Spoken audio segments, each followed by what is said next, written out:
Hey guys, welcome back to my channel. Today's video is all about samples. So first I wanted to talk about these Pinrose petals.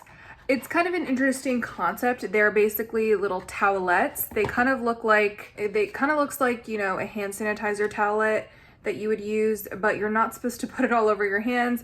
You're just supposed to put it where you would normally apply fragrance. I have heard about Gilded Fox from Val and the Perfume Dawn. And I've been dying to smell it, and I actually finally got the chance to smell it, and I do really like this scent. This has cocoa spice, buttered rum, and amber. There's a lot more notes. I'll try to put it on the screen. But it smells very much of the chocolate. I am getting that rum liquor note. Yeah, it's just a nice gourmand. I actually feel like this is a real gourmand, unlike, in my opinion, Secret Genius, which just smells like baby powder to me. So I did like that one. And this is actually my favorite out of the entire set. This is called Sun Saint, and it has lime, sea salt, sun-warmed coconut wood. This also has eucalyptus, I believe, and a bunch of other notes. I would really consider buying this. I've smelled a lot of coconut lemon fragrances at this point, and there's actually another one I'm mentioning later in this video. But I actually prefer this to Utopia. I prefer this to the one I'm going to mention later. It's just really, really well done. I don't know what it is. There's quite a few notes, but this is like the perfect coconut lemon scent for the summer, I feel like. It's less sunscreeny than Utopia. So these next 5 samples are from Ahmad, aka Parfumitude. I just want to reiterate, I'm so grateful and so thankful for the friendship that we've created through FragCom. Ahmad and I were talking about fragrance Dubois, and I've never tried the house before, so I figured that this would be a good opportunity. Ahmad has a ton of fragrance Dubois and wanted to kind of know my thoughts on it. So here they are. So Santal Complet, this is the one that I was saying reminds me a little bit of Sun Saint. Santal Complet is really, really beautiful, but for some reason I just prefer Sun Saint. I don't know if it's because I like the salt or the eucalyptus note. But anyway, Santal Complet is quite different. This just smells expensive. Honestly, if this were more affordable, I would probably buy it. I think it's stunning.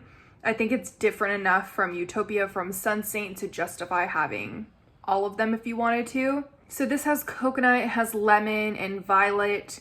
It also has black pepper. I wouldn't say it's peppery by any means, but you can tell that there's some sort of spice in there. I don't know. I usually have a love-hate relationship with violet. I feel like in here, I know this might sound crazy, but to me it's like a sweetened, candied violet. Not excessive. It's not overly sweet. It's not even overly gourmand. It's just really, it just smells expensive. It smells beautiful. So I think this is one of Demi Rowling's favorites, and I can see why. Next is Oud Orange Intense. And I didn't really know how oud smelled, but actually I do know because I smelled Oud Satin Mood and I was not a fan. There's also Oud and Delina Exclusive, but I can barely smell it. This, you definitely get a powerful oud in your face. You kind of get a Cloroxy orange, believe it or not. To me, it's not like a natural zesty orange. It's kind of an abrasive orange. I don't know how to describe it. I will say the dry down in this one is a lot better. You can still smell the oud, you can still smell the orange, but it does become a little bit more wearable on the dry down, in my opinion. Then we have Minuit Demi. I don't know if I said that right, but guys, I am completely, utterly, crazily obsessed with this fragrance. Like, I've been a fan of Penhaligon's Changing Constants for a really long time, but I felt like it was too faint on the skin. It was a little on the unisex masculine side, which is fine. I still felt like I could pull it off and I still loved it. But this added a bit more femininity that I prefer. I'm not saying that term, I'm not saying that term to exclude anyone. I'm just saying, traditionally more feminine fragrances are sweeter and stuff like that. And this does get a little sweeter, at least on my skin. The caramel pops out. My boyfriend said that he could smell the pimento pepper, and I feel like this is just perfection. Like, I already loved the way that these notes work together because it has a similar note profile to Changing Constants. Like the pimento, the caramel, the coffee, like I knew it was gonna work, the tobacco, but she somehow made it better. And I know people were saying that this is too soft of a skin scent and it doesn't project. I did not find that to be the case. Like, I only put, what, 5 to 6 sprays on, and I just felt like I could smell myself for hours. Yes, it's not a beast mode like Angel Share, but I'm realizing I do not like fragrances like that. Like, I want my fragrance to last. I want to smell it on myself. If I don't smell it on myself, then what's the point? But I don't need it to be a beast. So I think that's what people are saying, like, oh, it's not a beast, it's just to the skin. And yeah, it is closer to the skin, it's more intimate, but I would not say you can't smell it or that other people can't smell it. Like, it's definitely there and you get whiffs of it, and especially on your clothes, you'll be able to smell it more. I need a full bottle of this ASAP. Like, I'm so obsessed. This is like, I don't know, top 10 worthy. This is something that I would need in my collection for sure. So I really recommend you guys try this out. I think for a long time I was just kind of like, okay, I'm not really gonna check it out. It's the same thing as Changing Constants. It's too expensive. I also didn't think that there were ways to get samples of this, but this is on Twisted Lily. I think it's on Lucky Scent. Just find a way to sample this at least, because I think you would love it. At least if the spicy sweet tobacco combo sounds appealing to you. Next is a Zerjoff. This is Bouquet Ideale. I don't know if I said that right. And this is a really interesting fragrance. I thought it was gonna be a cinnamon spiced vanilla, which sounds pretty basic, right? Like, that doesn't seem like it would be worth the niche price tag. Instead, it is a lot more complex than just a cinnamon vanilla. It's actually really good.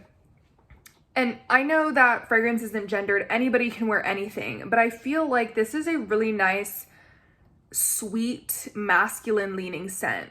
But it's obviously unisex. I think every fragrance can be considered unisex, but to me this has something deep to it. I don't know what labdanum smells like, I don't know what papyrus smells like, but there's some interesting notes in there that I don't know what they are, but it must be doing something to the scent, because it's not just the cinnamon and the nutmeg and the gourmand notes. It's more than that. It's deeper. It's, yeah, I did not like this at all the first time I smelled it, but the second and third time, and me smelling it now, I'm kind of enjoying it. I would not get a full bottle of it personally because I don't think I would wear it too much and it's just too expensive for that. But it's definitely a nice one. I just don't think Zerjoff and I vibe. Like, I have not found a single fragrance from that house that I would consider purchasing a full bottle of.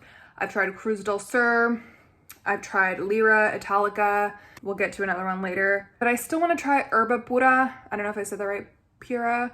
And La Capital. I really want to try both of them, but honestly with the track record, I just don't think it's going to be what I expect. Next, the last one from Mahajad is Eilish by Billie Eilish, and this really surprised me. I just was not expecting it to smell like this. It was like, from the opening, I wasn't getting a strong chocolatey, powdery vanilla. I was getting some spiciness. I was kind of getting that mandarin, but it just smelled kind of like an indistinguishable fruit to me.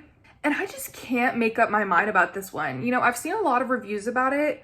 I feel like some people say it smells like warm vanilla sugar, or that it smells like an everyday body mist. I don't feel like that's true. I feel like this is very unique and it's very hard to describe. I will say it's a very faint fragrance. Like, I don't know how I feel about it entirely. I wouldn't pick up a full bottle. Next we have Yes I Am by Cacharel, and I got this sample from Fragrance Net, and I just recently found out about the Yes I Am line, and I want to try all of them. They all have super gourmand, fruity floral notes, and that's exactly what I love to hear.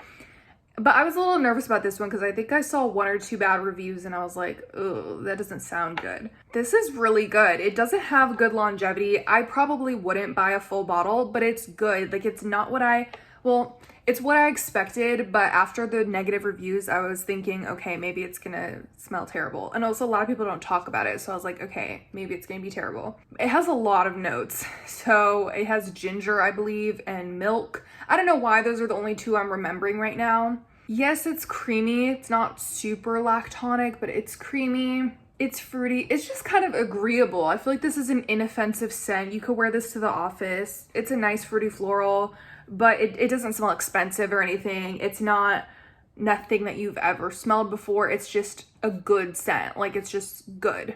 Then we have Snif's Sweet Ash. So the way this works is you order it and they put a pending charge on your account, and 7 days after receiving the package, you get to decide whether or not you want to keep it or you want to ship it back to them. It's going to be a free return, and that's basically what I ended up doing. I took such a long time to make the decision though. I think I waited until like the 5th day to actually ship it back out because I didn't really want to part ways with it, honestly. But I was thinking to myself, will I use it or will it just sit on the shelf? And that's what I need to think of, you know? But I do miss it. I wish I had it back in my collection. I'm trying to tell myself it was the right thing to do, but I don't know.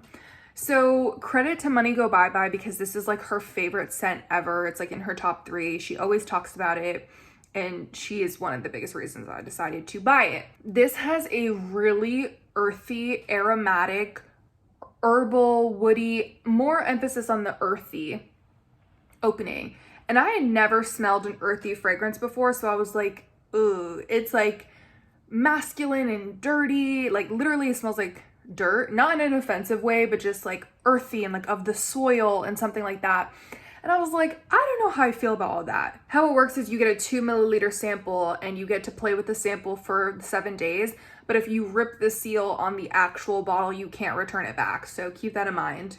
I think it's the balsam or the juniper berries or fir balsam. I don't know. It's something. But I hated it the first day, the opening. But as I progressed with it, I started to like it. And I even like it right now. It just smells so cool and so different from what I normally wear. Because I feel like most perfumes I have, they're just sweet right off the bat. Or they're just kind of the same for the duration of the fragrance. But this is like different. So anyway, it evolves and it dries down to this baccarat dry down. And I know people are gonna roll their eyes at that. And that's kind of my reaction too. I was like, I love it. It smells really good. Like baccarat dupes will always smell good to me. Some of them. But I just couldn't justify keeping it if the dry down was so similar to baccarat and I already have the extrait. You know what I mean? And so Money Go Bye Bye and Parfum Diary and somebody else on Instagram were saying it's kind of like a mix of Grand Soir and Baccarat. I don't really remember how Grand Soir smells. I remember I didn't like it. It's just a really cool scent. You guys can try it for free. Kind of no harm, no foul. I would recommend checking it out. I kind of want it back in my collection low key, but I don't know. I'm going to ponder it a little bit more. Let me know if you guys like Sweet Ash. Okay, down to the last 2, I have Zerjoff's Casamorati Dolce Amalfi. And I heard from people it smells like bubblegum. It smells like bubblegum. And of course, I didn't listen because the notes, like there's no tuberose. There's no bubblegum note. There's like quince. Isn't there cardamom? Cloves? There's cloves, saffron, I think, whatever. So yeah, it does smell like bubblegum, but not a bubblegum tuberose. I know that's what I just said, but it's not a bubblegum tuberose. It's a Hubba Bubba bubblegum, like the ones that you would get. Wow, it's like straight up that. Like Hubba Bubba bubblegum, the dust that's left over in the gum packet, that's how it smells. But I will say, if you smell hard enough and if you let it dry down and you revisit it, you can kind of get those spices. I don't know if it's the cloves or what is it, but you can get a little bit of a dimension to it. But I just don't want to smell like Hubba Bubba bubblegum. That was a trip. Yeah, I don't want to. Am I wrong for that? I don't know. So I'm not a fan. Okay, last but not least is this fragrance by Maison Crivelli called Hibiscus Mahajad. And I heard about this from EJ Simon on Instagram and TikTok, as well as Fumi Monet. They were raving about it. And then I went on Instagram and started popping up a lot more people doing reviews and saying that it's the new It Girl, it's the new Delina, it's the new Baccarat. And the notes seemed so cool to me. So I'll try to put them on the screen, but I kind of have it memorized. There's hibiscus, there's spicy mint, there's leather, there's no fruit. So I think it's the hibiscus that's making it sweet, but there's rose as well. It's really, really nice. It does remind me a lot of Delina Exclusive. It does remind me a lot of Delina, more so the Exclusive because it's sweeter and not really tart.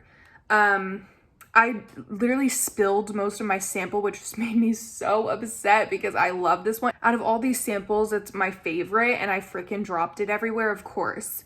So to me, the hibiscus is very present It kind of performs like the lychee or the rhubarb in the original Delina. You can get a little bit of the mint. I don't know about the leather. I haven't experienced much leather in fragrances personally, but there are so many similarities. It is very expensive as well, but I would love to own it. I know it's so similar to Delina Exclusive. I don't think you need both, honestly. And it is very powerful. I could see maybe how it could be headache inducing. You could say the same for Delina Exclusive. I will say Delina Exclusive is a little creamier, maybe powderier, not baby powder, but like sugar powder. This is more in your face, not really shying away. It's very bold. Meanwhile, Delina Exclusive is a little more demure. She still makes a statement, but she's not as bold. So anyway, I will say I just really like this one. I agree, it could be the next It Girl. It is just so similar to Delina Exclusive. Maybe it could have been a bit more unique, but I still love it. I love that red juice. I would love to own it. So in this video, you guys, Sweet Ash I recommend trying. I absolutely love this Hibiscus Mahajad, and I love Minuit Demi. If anything, if nothing else out of these samples, I need a full bottle of Minuit Demi. Demi Rawling, you did an amazing job. That is all for this video, you guys. I hope you enjoyed, and I will catch you guys in my next one. Bye.